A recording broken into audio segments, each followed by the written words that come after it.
আসসালামু আলাইকুম। আপনারা জানেন যে আমরা ডিজিটাল মার্কেটিং শুরু করেছি। তো ডিজিটাল মার্কেটিং এর আমরা এসইও পার্টটা দেখতেছি। Digital marketing, SEO. প্রশ্ন হচ্ছে ডিজিটাল মার্কেটিং এ এসইও আমরা কেন শিখব? এক কথায় ডিজিটাল মার্কেটিং এ এসইও হইলো সব। আপনি শুধু এসইওটা শিখেন প্রফেশনালি ভালোভাবে, এর ভিতরে সবকিছু আছে। এভরিথিং ডিজিটাল মার্কেটিং এর আমি দেখাচ্ছি। দেখেন টেকনিক্যাল ইস্যু, আমরা অন পেজ এসইও কমপ্লিট করে ফেলছি, এখন টেকনিক্যাল এসইও স্টার্ট করছি। টেকনিক্যাল এসইওর ভিতরে কিছু টেকনিক্যালি কাজ আছে, সেগুলো আমাদের জানতে হবে। মানে একটা থেকে শুরু করলে তার ভিতরে অনেকগুলো, দেখেন টেকনিক্যাল এসইও, ঠিক আছে, সাইট ম্যাপ, এক্সএমএল, এইচটিএমএল, এই শুধু এইটা কমপ্লিট করছি। এটা শিখতে গেলে আমরা এক্সএমএল সম্পর্কে, এইচটিএমএল তো আমরা আগেই শিখে ফেলছি, এক্সএমএল আমরা কমপ্লিট করে ফেললাম, গুড। সেকেন্ড হচ্ছে robots.txt।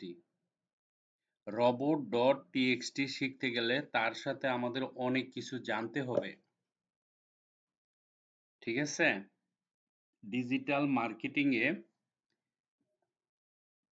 robots.txt সম্পর্কে জানতে গেলে, বুঝতে গেলে আপনাকে কয়েকটা জিনিস বুঝতে হবে। যদি না বুঝেন তাহলে robots.txt কষ্ট হয়ে যাবে আপনার জন্য। প্রশ্ন হচ্ছে robots.txt কি কাজ করে, কেন, ঠিক আছে। দেখেন একেবারে সিম্পল ভাবে বলি, ধরেন আপনি একটা ওয়েবসাইট বানাইছেন, আপনার নিজস্ব কিছু রুলস রেগুলেশন আছে ওয়েবসাইটের। এখন এই ওয়েবসাইটে দেখা যাচ্ছে যে আপনার পার্সোনাল ভাবে আপনি অনেক কাজই করতে পারেন। যখন এটা গুগলে আপলোড করবেন আপনার ওয়েবসাইট, তখন রোবটসে সেটা দেখবে ইচ এন্ড এভরিথিং, কিন্তু পারমিশন আপনার হাতে। আপনার ওয়েবসাইটে রোবট যদি ইচ এন্ড এভরিথিং দেখে, আপনার জন্য প্রবলেম। আপনার ওয়েবসাইটে এমন কিছু জিনিস আছে যেগুলো আপনি এসইও করতে চান, কিন্তু গুগলকে দেখাতে চান না, রোবটসকে দেখাতে চান না, ঠিক আছে। তো এই জিনিসগুলো আপনি প্র্যাকটিক্যালি আপনার এগুলি করতে হবে, ঠিক আছে। ওকে, robots.txt শিখতে গেলে আমাদের কয়েকটা জিনিস মাথায় রাখতে হবে। ইন্ডেক্সিং, প্রশ্ন হলো ইন্ডেক্সন কি, ওটা আমরা দেখব। রেন্ডারিং, ঠিক আছে, রেন্ডারিং কি এই জিনিসগুলি দেখব আমরা স্লাইডের মাধ্যমে। এক্সএমএল কিভাবে বানাতে হয় এটা আমরা কমপ্লিট করে ফেলছি, ডিটেলস আমি দেখাইছি, এক্সএমএল ভেঙে দেখাইছি, এটা হয়ে গেছে। ওকে, আমরা বলছি যে হাউ সার্চ ইঞ্জিন ওয়ার্ক, অর্থাৎ আপনার মাথায় থাকতে হবে যে সার্চ ইঞ্জিন কিভাবে কাজ করে। একটা ওয়ার্ড, স্ক্রলিং ওয়েবসাইট। দেখেন গুগলে যখন আপনি একটা ওয়েবসাইট আপলোড দিবেন, আপলোড অর্থ বুঝছেন তো, আপনার কম্পিউটার থেকে যখন গুগলে দিবেন, গুগলে যখন রিকগনাইজ করবেন, তখন স্ক্রোল, এই যে মাকড়সা আছে না, ধইরা নেন মাকড়সার মতো একটা জিনিস, মাকড়সা যেমন একটা জাল বানায়, জাল মানে পুরা, এখানে ফাঁকি ঝুঁকির কিছু নাই। স্ক্রলিং ওয়েবসাইট, স্ক্রলারে যখন স্ক্রলিং করবে, তার উদ্দেশ্য হলো আপনি যে ওয়েবসাইটটা বানাইছেন তার ইচ এন্ড এভরিথিং পেজগুলো সে অ্যানালাইজ করবে। অ্যানালাইজ মানে পণ্ডিতি করবে, আপনি ঠিক মতন লেখছেন, ঠিক মতো লেখেন নাই, কি দেওয়ার দরকার ছিল, কি দেন নাই, কন্টেন্ট কেমন লিখছেন, ঠিক আছে। গুগলের ক্ষতিকারক কিছু জিনিস লেখছেন কিনা, বা পাবলিকের ক্ষতি করার জন্য কিছু বানাইছেন কিনা, বা আপনি কারো সর্বনাশ করবেন কিনা, এই যে ব্যাপারগুলো, বা কপিরাইট করছেন কিনা, এই ব্যাপারগুলো স্ক্রলারে, ওয়েবসাইট গুগলে যখন দিবেন, গুগলে স্ক্রলার সেনাপতি সৈনিকদের মতো বসে আছে। গুগলে আপলোড করার সাথে সাথে স্ক্রলার কি করবে, সেই ওয়েবসাইটের উপর পণ্ডিতি করা শুরু করবে, অ্যানালাইজ করবে কন্টেন্ট, যে কন্টেন্ট গুলো ঠিক মতো লেখছেন কিনা। ওকে, লেখার পরে সে কইব যাই পাক, ভালো পাইলেও রাখবে, খারাপ পাইলেও রাখবে, সে একটা জায়গায় রেখে দিবে সাইট কইরা। দেখেন, আপনার কাজ হচ্ছে আপনি ওয়েবসাইট বানাইছেন, গুগলে আপলোড দিছেন, তারপরে আপনার কিছু করার নাই। তারপরে যে কাজটা করবে সেটা স্ক্রলারে ওয়েবসাইটটা অ্যানালাইজ করবে, ওই যে পণ্ডিতি দেখবে, দেখার পরে সে সেটা স্টোর করবে, ব্লকে স্টোর করবে। কোথায়? গুগল সার্ভারের নিজস্ব ডেটা সেন্টার আছে না, যেখানে জায়গা আছে। গুগলে তো টাকা এমনি এমনি নেয় না। হ্যাঁ, আপনি এমবি জিবি না কিনলে গুগল চলে না, টাকাটা তো আপনার পকেটে যাচ্ছে, গভর্নমেন্টের কাছে, কিন্তু গভর্নমেন্ট তো গুগলকে পে করছে, অনেক বড় অ্যামাউন্ট পে করছে। ওকে, তাহলে গুগল টাকা পাচ্ছে, তার কাজ আছে, তার ডিউটি আছে। সে কি করছে? স্ক্রলার দিয়ে অ্যানালাইজ করছে, করার পরে যাই পাইছে স্টোর করছে। প্রশ্ন হচ্ছে কোথায় স্টোর করছে? খেয়াল রাখবেন, আপনার পিসিতে না, আপনার কম্পিউটারে না, গুগলের নিজস্ব সার্ভার আছে, ক্লাউড আছে, সার্ভার আছে। বারবার বলতেছি, জিনিসগুলো বুঝেন। এগুলো যদি মাথায় না ঢুকে, আপনি একেবারে বেসিকের জিনিসগুলো যদি মাথায় না থাকে, আপনি কাজ করতেই পারবেন না। কারণ আপনি মূল জিনিস যদি না থাকে, মুখস্থ দিয়ে তো কাজ হয় না। অ্যানালাইজ পেজ কন্টেন্ট, অ্যানালাইজ মানে রিসার্চ করা। রিসার্চ করে সে যাই পাক না কেন, সেটা কি স্টোরে রেখে দিবে গুগলের ডেটা সার্ভারে। কে রাখবে? স্ক্রলার। কেন রাখবে? বিশাল বড় গুগল, এগুলি তো খালি এমনি এমনি গুগলে ফালাই দিলে হবে না। ওয়েবসাইট প্রত্যেকটার জন্য স্টোরে মেমোরি ব্লক করা আছে, জিবি, এমবি, জিবি, টেরাবাইট ইত্যাদি আছে, জায়গা রাখা আছে। গুগলে সে সুন্দর করে রেখে দিবে সেই ডেটা সার্ভার। ওইখানে যে রাখবে, রাখার পরে যেমন জুতার দোকানে ঢুকেন, দেখবেন জুতাগুলো, লেডিস জুতা, পুরুষের জুতা সুন্দর করে সাজায় রাখছে না? হ্যাঁ, সাজায় রাখে। কাপড়ের দোকানে যান, সুন্দর করে সাজায় রাখে, এলোমেলো রাখে না। স্ক্রলারে কি করে? আপনার ওয়েবসাইটের ভিতরে যে ক্যাটাগরি আছে, ক্যাটাগরি বুঝছেন? আপনি হয়তোবা দেখা যাইতেছে কাপড়ের দোকান দিছেন, টি-শার্ট দিছেন, শাড়ি দিছেন, লুঙ্গি দিছেন, হোয়াটএভার। কসমেটিক্স এর দোকান দিছেন, হ্যাঁ? বিভিন্ন ধরনের কসমেটিক্স আছে না? একেকটা একেক জাতীয়। তো স্ক্রলারের কাজ হচ্ছে সে সুন্দর করে স্টোরে সাজায় রাখবে। সাজায় রাখলো, ঠিক আছে। এই যে স্টোরে আপনার ওয়েবসাইটটা স্ক্রলারে অ্যানালাইজ করে স্টোরে রাখলো, সেই জায়গাতে সে একটা জিনিস মেনটেন্স করে। কি মেনটেন্স করে? সিরিয়াল মেনটেন্স করে। 1 2 3 4 5, অর ও যেটা যেমনে পারে সে আলাদা করে ফেলে, সবগুলো জিনিস সুন্দর করে সাজিয়ে রাখে। এটা স্ক্রলারের কাজ। এই যে সাজিয়ে রাখা 1 2 3 4, this is call indexing.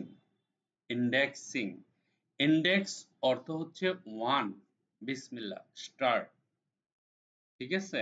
Index, say indexing করে 0 থেকে, নট 1, 0 1 2 3 4 5 6 7 8 9 10। আর যদি নিচের থেকে আমরা আসি, উল্টা দিক থেকে, ধরেন 1 থেকে 500 পর্যন্ত, 0 থেকে 500। এখন লাস্টে কোন আইটেমটা আছে আপনি সার্চ করলে পাবেন না। প্রোগ্রামের ভাষায় সেটা পাইথন হোক, যেই কোনো ভাষায়, ল্যাঙ্গুয়েজ হোক, যখন আপনি ইন্ডেক্সিং খুঁজতে যাবেন, যখন -1 দিবেন, তখন লাস্ট থেকে শুরু হবে, লাস্টের জিনিস জানতে পারবেন। আর যখন 0 দিবেন ফার্স্ট জিনিস জানতে পারবেন। যারা মিনিমাম একটু আইডিয়া আছে প্রোগ্রামিং সম্পর্কে তারা এটা বুঝছেন। ঠিক আছে? ওকে, অ্যানালাইজ করলো, স্টোরে রাখলো, রাইখা ইন্ডেক্সিং করলো। কে করলো? স্ক্রলারে করলো। ঠিক আছে? এখন প্রশ্ন হচ্ছে, ধরেন আপনি রাখলেন, স্ক্রলিং করলো, ইন্ডেক্স হলো, স্টোরে রাখা হলো। ঠিক আছে? তো এখানে স্টোরে রাখলাম, রাখার পরে ক্লায়েন্ট, কাস্টমার, ইউজার, কোয়েরি মানে খোঁজা, আপনার কাজ শেষ। আপনি ওয়েবসাইট বানাইছেন, গুগলে আপলোড করছেন, স্ক্রলারে কি করছে? অ্যানালাইজ করছে, স্টোরে রাখছে, ইন্ডেক্স করে সুন্দর করে সাজায়া, বাস আপনার দায়িত্ব শেষ। আপনার দায়িত্ব শেষ বলতে আপনাকে অপেক্ষা করতে হবে যে কাস্টমার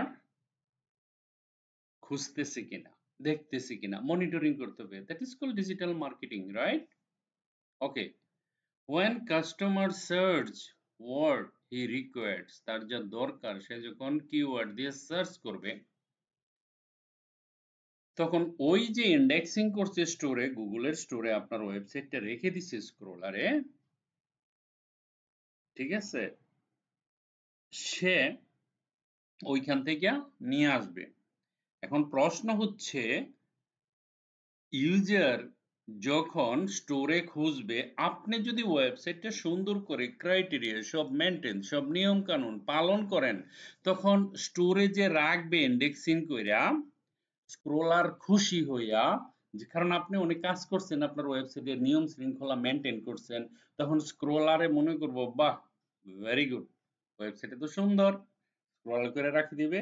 যখন কাস্টমার সেটা খুঁজবে, ডিপেন্ড অন র্যাঙ্কিং, ওই যে ইন্ডেক্সিং করছেন সেখানে যত সুন্দর করে রাখবেন, সে ইন্ডেক্সিং মানে তো বললাম 1 2 3 4 5 6, আপনার ওয়েবসাইটটা কত নম্বরে আছে, ঠিক আছে, সেটা ডিপেন্ড করছে আপনি কিভাবে বানাইছেন।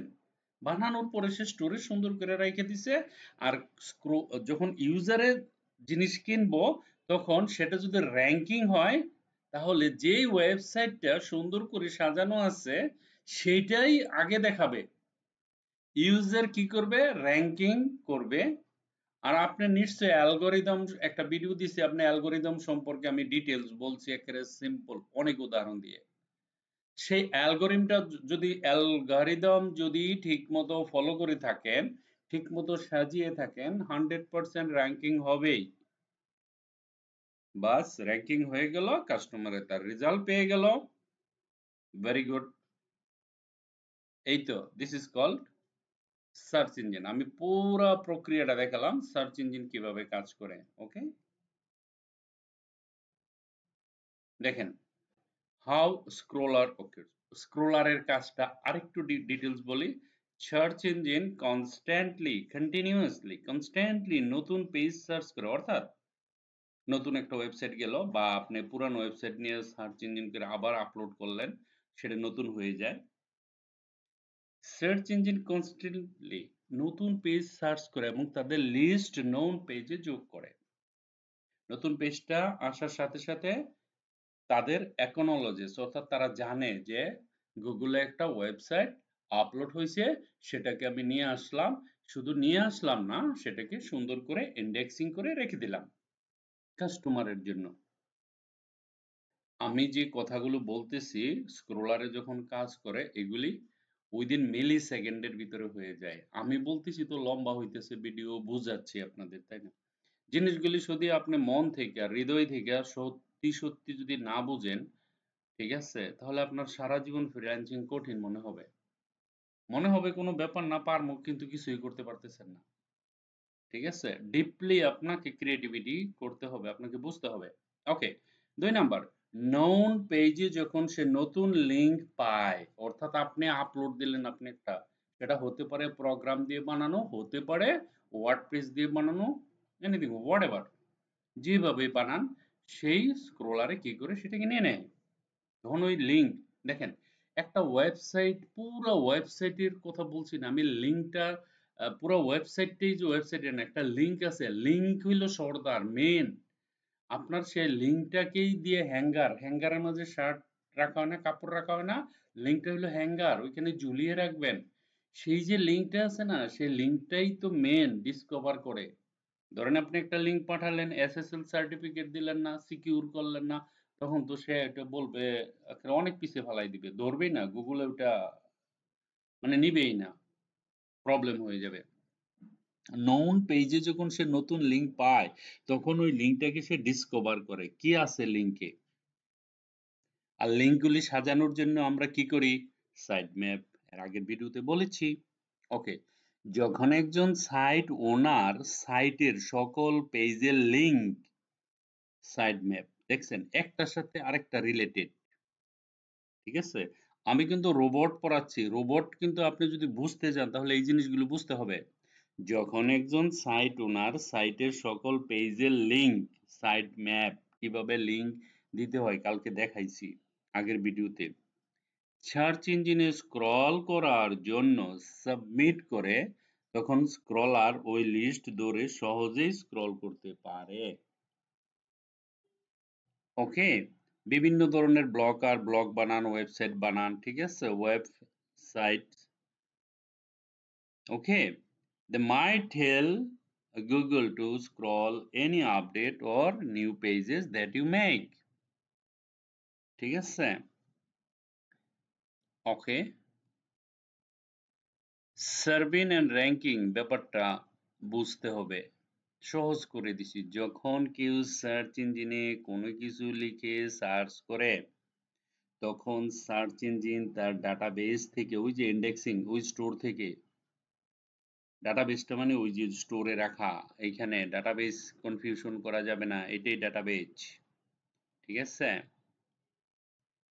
আবার বলছি, যখন কেউ, মনোযোগ দেয়া, যখন কেউ সার্চ ইঞ্জিনে কোনো কিছু লিখে সার্চ করে, তখন সার্চ ইঞ্জিন তার ডাটাবেস থেকে অনেকগুলো ফ্যাক্টর বিবেচনা করে। ফ্যাক্টর কি? ওই যে আপনি কেমনে, কিভাবে, কি কাজ করছেন, কেমনে রাখছেন, দ্যাটস ফ্যাক্টর কনসিডার্ড করে ইউজারকে রিলেভেন্ট রেজাল্ট দেখায়। আপনার উপর ডিপেন্ড করে আপনি কেমনে রাখছেন, টাইটেল অপটিমাইজ করছেন, নেম অপটিমাইজ করছেন নি, ইমেজ করছেন নি, কন্টেন্ট করছেন নি, এগুলি তো আমরা শেষ, আমরা তো বলছি, আপনারা জানেন। ঠিক মতো সব চেক করছেন কিনা, করার পরে ওই রেজাল্টের উপর র্যাঙ্কিং হয়। সার্চ ইঞ্জিন সবসময় চেষ্টা করে ইউজারকে তার কাঙ্ক্ষিত রেজাল্ট দেখানোর জন্য। আর এই রেজাল্টটা অনেক কিছুর উপর নির্ভর করে, যেমন ইউজারের লোকেশন, ঠিক আছে, ইউজারের ল্যাঙ্গুয়েজ, ইউজারের ডিভাইস, অর্থাৎ যিনি সার্চ করতেছেন তিনি কি বাংলাদেশে আছেন, না আমেরিকা আছেন, না সিঙ্গাপুরে আছেন। আমি বাংলাদেশ থেকে গুগলে গিয়ে একটা জিনিস সার্চ করার পরে যে জিনিসটা আসবে, যে জিনিসটা দেখাবে, সেম কিওয়ার্ড দিয়ে আমি যদি ইউএসএ বসে সার্চ করি, রেজাল্ট কিন্তু এরকম হবে না, লোকেশনের উপর ডিপেন্ড করে, ঠিক আছে? আপনার লোকেশনের উপর ডিপেন্ড করে। আপনি আমেরিকা বসে যদি আইটি সেন্টার সার্চ করেন, তাহলে ওই আমেরিকায় আইটি সেন্টার আশেপাশে যেগুলি আছে দেখাবে। বাংলাদেশে বসে যদি আইটি সেন্টার সার্চ করেন, তাহলে সে বাংলাদেশে কোথায় কোথায় আইটি সেক্টর আছে সেগুলি দেখাবে। এক এক দেশে এক এক সিস্টেম, এই জন্যই তো গুগল এত পাওয়ারফুল। সার্চ ইঞ্জিন সবসময় চেষ্টা করে ইউজারকে তার কাঙ্ক্ষিত রেজাল্ট দেখানোর জন্য। আর এই রেজাল্টটা অনেক কিছুর উপর নির্ভর করে, যেমন ইউজারের লোকেশন, ভেরি ইম্পর্টেন্ট, ইউজারের ল্যাঙ্গুয়েজ, ইউজারের ডিভাইস, এরকম আরো অসংখ্য বিষয় গুগলের রয়েছে, অসংখ্য র্যাঙ্কিং ফ্যাক্টর রয়েছে, ঠিক আছে? ওকে, আপনি বাংলাদেশে বসে আমেরিকার লোকেশন, আপনি বাংলাদেশে বসে আপনার পিসিতে আমেরিকার লোকেশন বসিয়ে আপনি আমেরিকায় কাজ করতেছেন বাংলাদেশে বসে, এগুলো আমরা পরে শিখব। আপনি কাজ করতেছেন আমেরিকার জন্য, ইউএস এর জন্য, একটা ধরেন আপনি ফ্রিল্যান্সিং একটা কাজ পাইছেন, পার্টি হচ্ছে ইউএস। আপনার কম্পিউটারকে ইউএস রিলেভেন্ট, ইউএস রিলেটেড বানাতে হবে, এটা সিস্টেম আছে? এগুলি সহজ, এগুলি কঠিন না, বোঝাটা কঠিন। আপনি কনসেপ্ট গুলি ক্লিয়ার করতে হবে। আপনি যদি কনসেপ্ট ক্লিয়ার না থাকে তাহলে যতই করেন লাভ হবে না। ঠিক আছে, আগে কনসেপ্টটা ক্লিয়ার করেন, ইজি ভাবে সহজ ভাবে জিনিসটা বুঝেন, তারপরে সেন আপনি নিজে কিছু করতে পারবেন। ঠিক আছে, ওকে। ইউজারের ল্যাঙ্গুয়েজ, ইউজারের ডিভাইস, এরকম আরো অসংখ্য বিষয় গুগলে রয়েছে, অসংখ্য র্যাঙ্কিং ফ্যাক্টর রয়েছে। How Google bot process JavaScript. JavaScript একটা international language, number one. Python আমি বললাম না, আমি জাভাস্ক্রিপ্ট দিয়ে বললাম। বেশিরভাগ গুগলে যে অনেক, ধরেন অনেক কিছু বানানো আছে জাভাস্ক্রিপ্ট দিয়া। ঠিক আছে, Google boat processes JavaScript web apps in three main phases. ঠিক আছে, ওকে। একটা হচ্ছে স্ক্রলিং। স্ক্রলিং কি? স্ক্রলিং হচ্ছে একটু আগে যে বুঝাইলাম, কোনো কিছু আপলোড করলে সে স্ক্রলিং করে। ওকে। Rendering, very important. এখন গুগলে আমি একটা ওয়েবসাইট দিলাম, গুগলে স্ক্রলিং করে এ টু জেড সব করে ফেললো, এই পারমিশনটা আমি তাকে দিয়ে দিলাম। That is not right.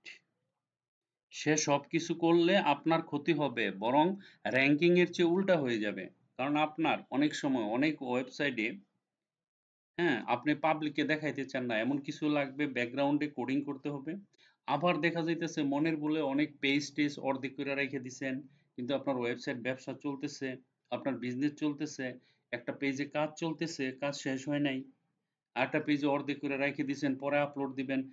স্ক্রলার তো মানুষ না, সে যখন দেখবে আরে এটা দেখি একটা পেজ অর্ধেক, সে উল্টা নেগেটিভ রেজাল্ট দিবে, তখন তো র্যাঙ্কিং হবে না। এই সকল কাজ থেকে বাঁচার জন্য রেন্ডারিং নামে একটা জিনিস আছে, যেটাকে পেজকে রেন্ডারিং করা, কতটুকু পারমিশন দেওয়া, কিভাবে রেন্ডারিং করবে পেজকে টোটালি জানা, সেই জিনিসগুলোই হলো রেন্ডারিং। ঠিক আছে, তো এইখানে একটা ব্যাপার আছে যে এই যে স্ক্রলিং, তারপরে রেন্ডারিং, ইন্ডেক্সিং, ঠিক আছে, এই তিনটা ডিপেন্ড হচ্ছে গিয়ে আপনার robot.txt উপর। এই তিনটা সম্পর্কে যদি আপনার ধারণা না থাকে তাহলে robot.txt কিছু বুঝবেন না। এই তিনটার যে ফাংশন গুলো সবগুলা মিলাইয়া নাম হয়েছে একটা ফাইল, সেই ফাইলের নাম হচ্ছে robot.txt। Google bot scrolls, renders and index a page। ঠিক আছে, কি করে? এই যে গুগল বোট মানে রোবট যেটা, সেটা crawler, renders and index a page, এটা কইরা থাকে। ঠিক আছে, আশা করি রোবট সম্পর্কে আপনাদের মোটামুটি একটা ধারণা হয়ে গেছে। আমি দেখাবো এখন রোবট কেমন, কিভাবে দেখতে হয় সেটাও দেখাবো। Scroll, instant, render, instant, index, instant, বাস সোজা হিসাব। স্ক্রল করবে, ইনস্ট্যান্টলি রেন্ডার করবে, রেন্ডার করে ইন্ডেক্সিং করবে। ইন্ডেক্সিং কোথায় হয়? আমি প্রশ্ন করব আপনাদের, ইন্ডেক্সিং কোথায় হয়? আপনারা কি বলবেন? উত্তর কি?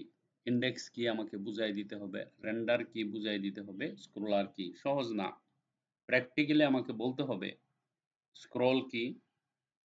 হ্যাঁ, আপনি বাংলা ভাষায় সহজ করে আমার বুঝান, আপনার কথার ধরন দেখলে আমি বুঝবো আপনি বুঝছেন কিনা। রেন্ডারিং, রেন্ডারিং কি বুঝাই দিতে হবে, ইন্ডেক্স কি সেটাও বুঝাইতে হবে। ঠিক আছে, ইনস্ট্যান্টলি ঘটনাটা ঘটে, ফার্স্ট ওয়েভ, ইন্ডেক্সিং। ওকে, প্রথম কথা হলো স্ক্রোলারে আসলো, আসার পরেই একেবারে এ টু জেড পাই টু পাই সব স্ক্যান করবে, কিন্তু সবগুলোর রেজাল্ট দিবে না হয়তো। ঠিক আছে, কিন্তু সে এমন একটা পদ্ধতি করবে যে ওয়েবসাইটকে অনুমতি দিয়ে সে স্টার্ট করে দিবে, পরে আস্তে আস্তে কাজ করবে, চেক করবে। ঠিক আছে, ওকে। তারপরে হচ্ছে গিয়া আ আমরা মোটামুটি রোবট সম্পর্কে জানলাম। এটা হলো এর পরের ধাপ। পরের জিনিসটা, এটা আমরা আপাতত এই ভিডিওতে নিচ্ছি না। ওজি আমরা সেটা নিচ্ছি না। আমি দেখাচ্ছি কোনটা আপনাদের। OG and tweeting tag. OG, ঠিক আছে? ওকে। আমরা এটা পরবর্তী ভিডিও দেব। কারণ robots.txt এর প্র্যাকটিক্যাল দেখব এখন আমরা। ঠিক আছে? তো আমরা সাইড ম্যাপ কমপ্লিট করে ফেলছি, XML কমপ্লিট করে ফেলছি, robot.txt। এখন আমরা কিভাবে একটা ওয়েবসাইট থেকে robot.txt বের করে নিয়ে আসবো সেটা আমরা দেখব, কিভাবে রোবটের কাজগুলি করা থাকে। হুম আমরা সেটা দেখব এখন। ওকে, চলেন আমরা যাই একটা ওয়েবসাইটে, সেটার নাম হচ্ছে, ধরেন কোথায় যাব আমরা, ফেসবুক ওপেন করব। ঠিক আছে, ইন্ডেক্সিং যাই। আচ্ছা, আমার একটা ওয়েবসাইট আছে না, আমরা একটা ওয়েবসাইট বানাইছি কোথায় যেন, এখানে যদি আমরা একটা নিউ ট্যাব নেই, এখানে লিখব, এই দেখেন এখানে লিখব GCZ, লিখলে 25, এটার উপরে ক্লিক করব। এখানে ক্লিক করার পরে আমি দুইটাতে দেখাবো, আমাদের ওয়ার্ডপ্রেসের একটা ওয়েবসাইট দেখাবো আর ফেসবুকটাকে করে দেখাবো। ঠিক আছে, আমরা ফেসবুকটাকে করে দেখাবো, এটাও করব, দুইটাই। GCZ লগ ইন করলাম। ধরুন এটা একটা ওয়ার্ডপ্রেসের একটা ওয়েবসাইট, আমি robot.txt ফাইলটা দেখাবো। ওকে, তো আমরা এখন এই যে সাইটটা ওপেন করি। আচ্ছা, ঠিক আছে। এখন দেখেন pantheon.io, এই যে এইখানে গিয়ে একটা এরকম স্ল্যাশ দিবেন। হ্যাঁ, লিখবেন robots.txt, এই যে এটুকু লিখবেন। ঠিক আছে, যখন আমি এন্টার দিব, এন্টার দেওয়ার সাথে সাথে দেখেন একদম সুন্দর করেছে, রোবটস ডকুমেন্টস আর কি লিখছে, প্যান্থিয়নস documents on robots dot txt, এই যে এই লিঙ্কের মধ্যে পুরাটা দেওয়া আছে। এটা ডিসেবল করে রাখছে। হ্যাঁ, তারপরে যেটা ডিসেবল করে রাখছে বলতে এটা আপনি দেখার ক্ষমতা নাই। আপনি আপনার ওনার, আপনি যখন হবে তখন দিবেন, আপনার যখন ডোমেন হোস্টিং হবে তখন দেখতে পারবেন। এটা তো আমাদের ওয়েবসাইট, এটা তো প্যান্থন, মালিও কইলে প্যান্থিয়ন। ঠিক আছে, এটা তো আপনার না, এটা ফ্রিতে দিছে কাজ করার জন্য, ইউজার এজেন্ট। ঠিক আছে, তো আমরা নতুন একটা জিনিস নেই। আরে ফেসবুক ওপেন করে রাখছিলাম, আবার কাহিনী শুরু করব ফেসবুকে দিলে, এই তো সমস্যা। ফেসবুকে এই করো তেন করো, এই দেখেন জানি আমি, বিরক্তিকর, ওয়াই, এটা কি এনো, সেটা বুঝতেছি না, কি জিরো নাকি, বা ও দেই না, ও ক্যাপিটাল ডি, টিএল,